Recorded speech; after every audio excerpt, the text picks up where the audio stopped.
గురువు గారు అలాగా ఆశ్చర్యపోయారండి. ఇప్పుడే బాగుంటుంది, కామెడీగా ఉంటుంది. ఒరే కేశవ, ఇప్పుడు కామెడీగా ఉంటుంది. ఇది ఏమిట్రా ఇది?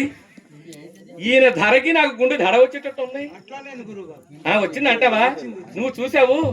ఆహా నాయనా నక్షత్రేశ్వర, ఇదంతా ధరేనా? అవునయ్యా. అప్పుడే చెప్పింది, ఒకటే మీకు చెప్పింది కదండి, కాస్త సులువుగా చెప్పమని. నేను సులువుగా చెప్పిదనయ్యా, మరలా చెప్పమందరా ఏమి? మళ్ళా చెప్పిదిరా. ఈసారి ఎక్కడ ఉన్నదంటే మా ప్రాణం పైకే పోతుంది వేగంగాను. అందుకని మరేమంటారు? పసుపురెడ్డి లింగరాజు గారు పెద్దలు పూజ్యులు కళాభిమానంతో ఆశీర్వదిస్తూ 100 రూపాయలు కానుక ఇచ్చి ఉన్నారు. వారికి గ్రామ దేవత ఎల్లవేళలా కాపాడుగా అక్కడ ప్రార్థిస్తున్నారు. అందుకని ఇదేమియో చౌకగా లేదండి, కాస్త సులువుగా కూడా లేదు. ఏంటి మరి మీ పంచాంగం పంచాంగం నీ ముత్తాత పంచాంగం ఏమేమి మా ఆదివారపు జోలు చూసి మమ్మల్ని ధనహీనులుగా ఇచ్చినట్టున్నా మరి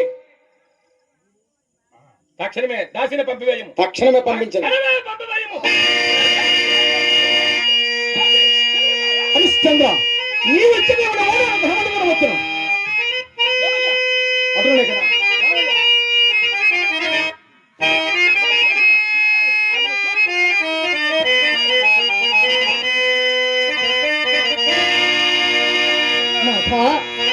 మందభాగ్యురాలను నేను నేటితో మీ దృష్టి సైతం ముత్తలు నింపబడి పరాధీన